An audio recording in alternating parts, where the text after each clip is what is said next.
Hi, it's Sue and Sammy from Aging Joyfully. Oh, she's full of kisses today. She has not been in a video in so long and she wanted to be in one. See how excited she is to be up here. So excited. I think it's maybe just the attention she gets, huh? She's definitely a lap dog. She is getting very, very big. Because I haven't been able to walk her, she's getting very big. So spring is just about here, and we changed our clocks last week. And Steve had a funny story when he came home from work. He said that he has two different 20-something-year-olds about the clock changes, and they had no idea what he was talking about because their phone changes automatically. They didn't know the time changed. And we both thought that was incredibly sad. I had made a video a year or two ago about young people can't tell time on an analog clock, but I did not realize, they did not know that the time changes with Eastern Standard Time, Daylight Time, Eastern Daylight Time, and Standard Daylight Time. I don't follow those names. I follow fall back, spring forward.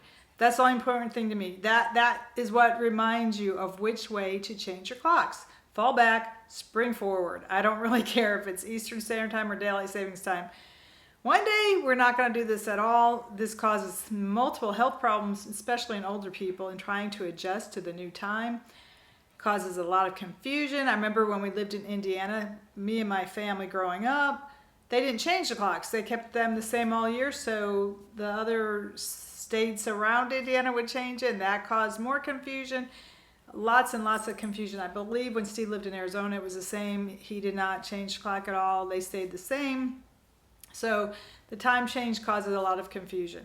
But spring is in the air. I've got the spring backdrop up, and we need to get our lawn in shape.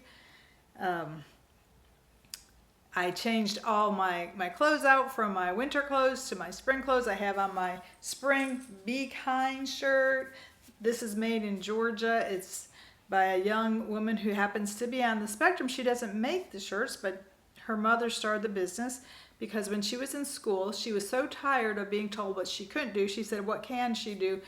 And she packages the shirts to be mailed to the people who purchase them. I've been supporting that. Steve and I have both been supporting that company for years, and now that I have my health diagnosis, I realize how much more important it is to be kind. I've always believed it was important to be kind to people, but now that I am struggling, I appreciate the kindness. We both went to the dentist yesterday, a new dentist, new dental hygienist. I've always had tremendous fear and anxiety of going to the dentist because I have severe TMJ, have difficulty opening my mouth, which I believe is related to my recent diagnosis of Collies malformation 1. They were just outstanding. They were so accommodating to me. So friendly. The dentist said if I need anything at all, I had no work done because I had just had a bunch of work done at my previous dentist. But he said if I need any breaks or anything, and they had water there. It's very important for me to drink a lot of water, probably more than most people. So I drank 2 of their little tiny bottles of water, and we were there for quite a while because Steve was also seen and being new patients. So that's a little bit uncomfortable for me. It always has been uncomfortable. I didn't know why, but my neck hurts sitting in the chair because my Chiari's is in the back of it's in my neck area. So it hurts being in that chair for extended periods of time, and I do get dizzy when I get up out of the chair. But they were just so wonderful. It's one of the first doctors who's been really, really great to me. The dental hygienist has a son with a severe traumatic brain injury from falling. And so she understood brain conditions and was giving me some advice, which of course she said she's not a doctor. She can't really give this advice, but my neurologist has not guided me at all, has not told me anything to do how to manage this at all. And I'm kind of out there isolated by myself. I've gone on Reddit and sites, but most people discover it at a young age today and get surgery. MRI is the only way you can discover it, and they weren't even available really till the 90s. And I had one when I was pregnant. They did not see it, so I'm thinking they must not have been very good back in the early 90s that they did not see this. Of course, I've read a lot of people who it did show up on MRI and they didn't recognize it. The radiologist reading the MRI did not recognize it. It is a rare condition. Only 1% of the population has it. So I guess if they're not looking for it, they may miss it. But we're looking forward to spring and doing some things, and I'm not sure what we'll be doing, but trying to get our new life figured out and enjoy the great warm weather, the beautiful days when it's not raining, not snowing. We didn't have a lot of snow. We had a couple days of snow. And looking to go hiking on paved trails that are more level. That may be easier for me to handle. So I hope everybody's doing well. I'm still thinking about the video I'm going to be making on housing. I've looked at a lot of different types of housing and giving some advice on where you might want to move. Everybody's trying to move to cheaper places. I got my hair cut after the dentist, which you can't really tell because it was just slightly trimmed, and it was all new people working there. The woman had moved down from New Jersey, and I thought, yeah, she's trying to save money because it's so expensive in New Jersey. And the woman who worked there, I don't know if she moved or not, but I thought she's probably moved on down to a cheaper place in Georgia, like South Georgia, because everything's gone up so much. Just so much. It's unaffordable to buy anything. I know everybody's struggling. Sitting at the dentist's office waiting while Steve was getting looked at, there was a phone call about somebody who canceled an appointment because they didn't have the money, didn't have insurance, but they were in tremendous pain. They were trying to reschedule, and then somebody walked in who I think they did the same thing, or they were just in tremendous pain. They wait till it's so far gone because they don't have insurance.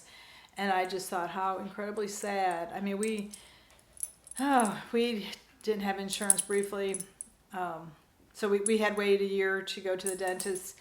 And thankfully they said our teeth look good. We do brush twice a day, use a pick, use a mouthwash, and a water pick. We use instead of the floss, we use the little picks, which she said they weren't good. She said to use regular floss. And a water pick. And my teeth, it didn't seem like she really had to clean them too much. For being a year, I thought that was pretty impressive. And Steve's teeth are always in good shape. My teeth are in worse shape than Steve's, probably because of my TMJ. I grind my teeth and have more difficulty. But I was impressed with myself because it had been a whole year and they weren't filthy. They didn't need a deep cleaning. She barely cleaned them from what I could see. I mean, she talked more, very, very friendly, very personable, tell me about her son. But she talked more than any dental hygienist I've ever had.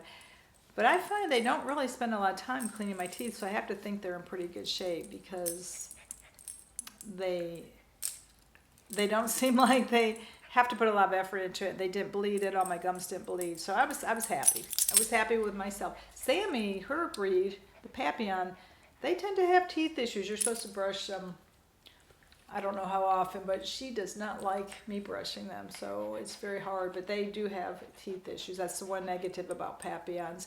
If you're considering a Papillon, the teeth, and then the second biggest negative is her shedding. We can't control her shedding. Her hair is on all of our clothes, even clothes we've washed. It comes out with hair from the washing machine.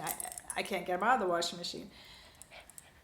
She has more hair than our Border Collie Sierra. So that was a little bit of a surprise amount of hair that is everywhere in our house. We have lint brushes everywhere, and I vacuum frequently, try to vacuum. So I hope everybody's doing well. Look for other videos, and I did just make a video on family's reaction to my diagnosis, which I didn't say a whole lot because my parents were the silent generation. They didn't talk at all. They're gone, but my siblings are also pretty silent. So they didn't have a big reaction, but we're all just in shock and trying to deal with it. And I'm actually trying to get additional imaging today. I called the doctor to see why I'm struggling more now than I had been.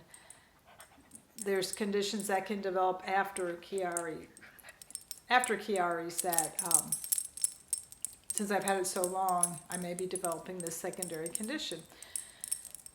So I hope that he'll order some imaging and we will resolve this to see if that's why I'm having some more additional problems. But I hope you're doing well. I hope you're enjoying this spring-like weather. If it is, I know up north it's still probably snowy and cold. I know there was a tornado in the Midwest, and I was sorry to hear that. I think they said in Indiana, they said in a place that never had been hit by a tornado was hit. So that's sad. The weather is changing through the whole nation. You never know. You never know what you're going to get with the weather today. I always look in the description. I always put some links in the description. And Steve is sleeping again. And I know he wants to be in some of these videos. But we're both aging rapidly, it feels like. That's why when you choose what housing choice for you, you have to think about, even if you're in excellent health, it could change overnight. Your health can change instantly, especially once you're over 60, a lot of issues do crop up. So look for that video. And I did want to say one last thing. Sammy and I made a thank you card for the dentist's office because they were so kind and accommodating. And it's such a stressful job working in the medical field today. It's incredibly, incredibly stressful. So I just wanted to thank them for all they did for me and to give them encouragement. So here is the card that Sammy and I made. I used to make these for Cards of Compassion, and they went out of business. I used to volunteer to make cards that were sent to people through the country, but they are no longer in business. So I'm not making them for anyone now except for people like this, such as the dentist. Here we go.